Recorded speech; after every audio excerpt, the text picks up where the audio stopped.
Kaixo guztioi, urten ere ikastolaren eguna ezin izango du festan eta elkarrekin ospatzerik izango, baina hitz pare bat esan nahiko nizkizueke. Alde batetik, zorionak DBH lauko ikaslei,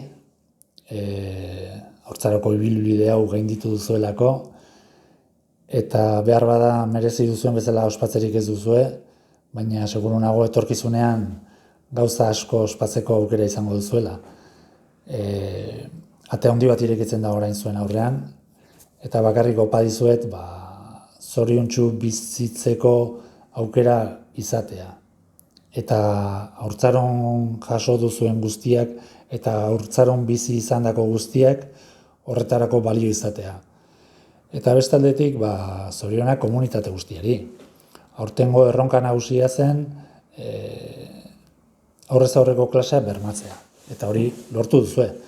Ez da erraza izan, lan izugarria egin duzue, zuzendaritzak, irakaslegoak, garbitzaileak, idazkaritzakoak, administrariak, eskolaz kanpoko langileak, jangelako bizitzaileak, sukaldariak, mantenuko langileak, eta noski ikasleak. Eta ikasleekin batera, ikasleen familiek izan duzuen jarrera ulerkorrak asko lagundu du. Ikaragarrizko ahalegin komunitario izan da.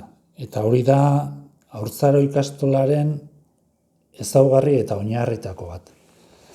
Eta datorren ikasturtean, COVID-ak uzten badigu, ildo beretik jarraitu behar dugu. Denon artean, galdu dugun hori berreskuratu eta hobetu alba da, ez? Eta horretarako, udan asko deskansatu, indar berritu, ondo pasa, irailean elkar ikusiko dugu, gora haurtzaro, gora zuek.